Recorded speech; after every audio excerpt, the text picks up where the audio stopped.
Hola, mi nombre es Sergio Capacho y en esta oportunidad vamos a hablar sobre el diseño de entrada. ¿Qué es el diseño de entrada? Consiste en determinar cuáles son los datos que se deben capturar en un sistema. Además de eso, consiste en definir el esquema de captura de pantalla de esos datos y finalmente cuáles son los pasos que se van a utilizar para la captura de esos datos. Cuando hablamos de datos de captura, estamos hablando, mire, que usted tiene que definir si va a capturar la cédula, apellido, el nombre, la fecha, la dirección, el teléfono, es decir, específicamente qué datos. ¿Dónde usted comenzó a ubicar esos datos cuando hizo el análisis? Es decir, cuando se sentó a definir los procesos básicos y definió qué datos entraban y qué datos salían. Además de eso, usted tiene que definir el orden en que los va a capturar, es decir, si primero la cédula, después el apellido, después del nombre.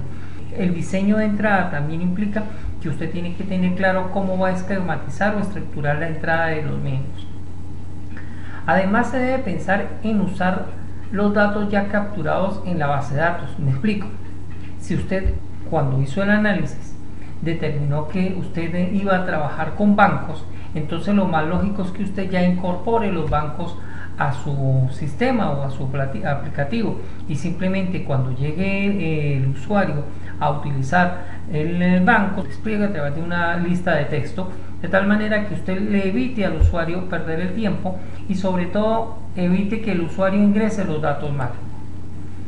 Usted también tiene que definir cuáles son los iconos que se van a usar durante todo el sistema, es decir, usted tiene que definir cuáles son los botones de comando, las zonas de comando, los mensajes de ayuda que usted le va a enviar al usuario, cómo va a estructurar su pantalla, de pronto si va a ingresar un código, cuál es la estructura de ese código. Si usted observa en este momento, aquí estoy diciendo que el código va a tener 99.99.99, significa que aquí va a ir un número que va a ir de 0 a 9, aquí va a haber X30, significa que aquí voy a colocar 30 caracteres, una dirección de 50. Nuevamente, ¿de dónde yo obtuve esa información? Cuando yo hice el análisis, yo comencé a definir, mire, cuáles eran los datos de entrada y cuáles eran los datos de salida, comencé a definir cuál era la longitud o el espacio que iba a consumir cada uno de esos datos. El segundo gran trabajo que se hace en el diseño de entrada, o digámoslo así, el trabajo más fundamental que se hace en el trabajo de entrada, es definir el esquema general de la pantalla, es decir, cuál es el dibujo en general de la pantalla. En ese sentido usted puede decir, mire, yo quiero que mis pantallas, todas mis pantallas tengan una barra de título donde aparezca el nombre del sistema. Yo quiero que una zona para colocar los botones de navegación, una barra de menú donde tenga las herramientas o los comandos principales. Si sale un mensaje de error, que este mensaje aparezca en la zona intermedia. Además, en la parte inferior siempre voy a colocar los mensajes de ayuda al usuario y finalmente una zona central donde voy a procesar los datos. Si observamos esta pantalla, aquí tenemos un esquema general. Fíjense que tengo una zona central donde van a estar todos los datos debidamente ordenados, estructurados, simétricamente ubicados. Además de eso, tengo una zona donde están los comandos o los botones de comando. Tengo en la barra de título el título del módulo y además de eso tengo unas pequeñas líneas de asociación de bloques que le permiten al usuario simplemente ubicarse en el esquema de la entrada de su pantalla.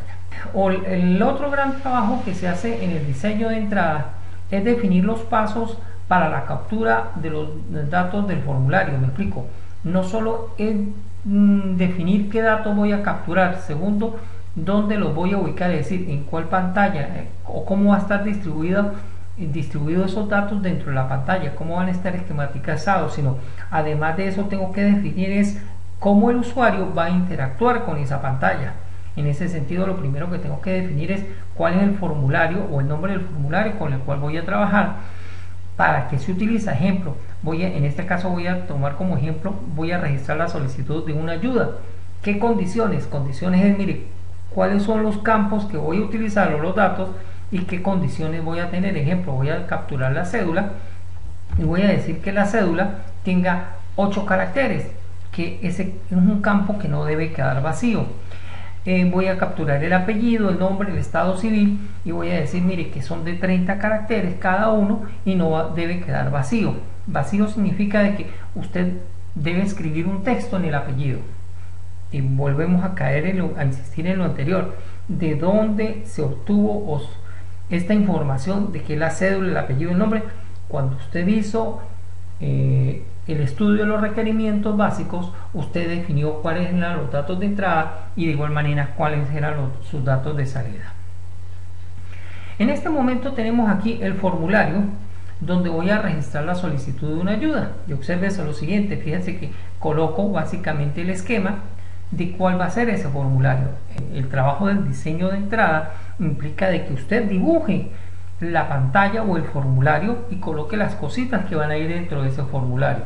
En este caso, el trabajo del diseño de entrada implica, primero que todo, que usted debe diseñar o dibujar el esquema completo de la pantalla de captura de datos, como ya se mencionó anteriormente. Entonces, en este caso, mire, decimos que voy a tener un formulario donde va a tener un título, va a tener una zona donde van a estar los botones de navegación, los botones de herramienta para trabajar con el formulario, donde dice que yo voy a leer la cédula y que esa cédula van a ser valores numéricos, donde dice que yo voy a leer los apellidos y que máximo la longitud máxima del apellido va a ser de 30, voy a leer los nombres y máximo va a ser de 30, finalmente que voy a leer el estado civil, pero ese estado civil lo tengo guardado en una tabla dentro de la base de datos y simplemente lo que hace el usuario es desplegar un combo, es decir, una lista con los estados civiles para poder capturar y ahorrarle tiempo a la persona que está ingresando los datos dentro de este formulario. ¿Qué implica además los pasos? Los pasos significan primero cómo el usuario, es decir, la persona que está sentada delante del computador, va a interactuar con el sistema. En este sentido, lo primero que dice aquí es, mire, que el usuario va a presionar clic en el icono del módulo de procesos. A continuación va a presionar clic en la opción registrar la solicitud de una ayuda nueva. ¿Qué hace el sistema? El sistema le va a cargar el formulario de solicitud de ayuda. ¿Qué hace el usuario? Va a transcribir la cédula del solicitante. ¿Qué hace el sistema? Va a buscar el número de cédula en la base de datos. Evidentemente, aquí vendría el proceso de verificación si ese muchacho, aquí vendría el proceso de verificación si esa persona o ese ciudadano ha solicitado ayuda en los últimos 6 meses. Y si lo consigue, simplemente mandaría un mensaje de advertencia, pero todo eso lo voy yo definiendo dentro de estos pasos. ¿Cuáles son las principales directrices que guían el diseño de entrada? Bueno, primero que todo yo debo controlar la cantidad de datos que ingresan, es decir, la idea no es capturar todos los datos, entre menos datos se puedan capturar mucho mejor. De hecho, la recomendación es capturar los datos estrictamente esenciales. Todo lo demás lo debe tener ya usted almacenado en el sistema y producirlo directamente del sistema. La captura debe mantener la sencillez del proceso, es decir, si usted normalmente en cualquier formulario usted llena primero la cédula, el apellido, el nombre, ¿qué necesidad tiene usted de ponerse a inventar o reinventar el mundo y colocar primero el nombre, después la fecha de nacimiento y por último la cédula? No. La idea es mantener la sencillez en el proceso. Capturar solo datos variables, ejemplo, el apellido, el nombre, la dirección. No capturar datos que se puedan calcular, ejemplo, usted puede ingresar la fecha de nacimiento y el sistema automáticamente o los computadores automáticamente le calculen la edad. No capturar datos que el sistema pueda recuperar. Usar por lo general o procurar usar códigos.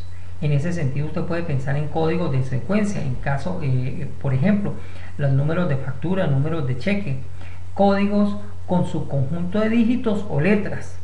La base de trabajar con base de datos estriba en que usted va a trabajar a nivel de códigos. ¿Qué otras cosas se recomienda? Mire, los datos deben estar ordenados de modo que puedan ser leídos de izquierda a derecha y de arriba a abajo. ¿Por qué se hace de esa manera? Porque usted lee bajo ese contexto. Crear bloques lógicos de datos o zonas lógicas, es decir, asocie los datos en la captura por estructura lógica, dirección, teléfono, teléfono 1, teléfono 2, celular, es decir, por bloques o zonas de trabajo lógicas. Utilice títulos por cada zona de trabajo o zona de captura de datos. incluir instrucciones de ayuda al usuario por cada bloque lógico de captura de datos, utilizar mensajes de ayuda en los casos que sea necesario. En este sentido, no sé si ustedes habrán notado que ustedes cuando utilizan algún aplicativo o algunas plataformas, si ustedes colocan el mouse sobre ciertas zonas, automáticamente les sale un mensajito de ayuda. Esos mensajes se llaman de tool text. Esos mensajes simplemente se utilizan como un apoyo al usuario para ayudarlo o guiarlo en el proceso de interactuar con la pantalla, es decir, con el diseño de la entrada. Usar frases cortas y precisas. Recuérdese que su pantalla no es eterna, no tiene una longitud eterna, simplemente usted tiene que ser en frases cortas y directas que le permitan interactuar en una forma rápida y expedita con el usuario. Mantener el orden y la simetría, evitar dejar espacios en blanco, cuidar la redacción y la ortografía. Y por lo general se utilizan las siguientes convenciones en el diseño. Cuando uno coloca un 9 significa que en ese punto va a aparecer un dígito numérico. Cuando usted coloca la S se está asumiendo de que va a aparecer el signo positivo o el signo negativo. Cuando usted va a ingresar solo letras se coloca la letra A. Cuando usted asume que va a ingresar caracteres, es decir, letras, signos especiales, números, utiliza la letra X. Cuando usted desea indicar que se incluyan los ceros significativos, usted puede utilizar esta simbología. Normalmente cuando usted va a colocar un espacio en blanco, se coloca un guión o simplemente se deja el espacio. Por lo general uno deja un guión. Para indicar punto decimal se utiliza el punto o la coma, pero usted tiene que definir con cuál se va a quedar. En todo caso, normalmente lo que se utiliza es el punto para indicar el punto decimal, y para indicar en separadores de unidades de millardos utilizamos el apóstrofe o la coma. Finalmente, por el día de hoy debo agradecer su atención y esperarlo en el siguiente video tutorial. Muchísimas gracias.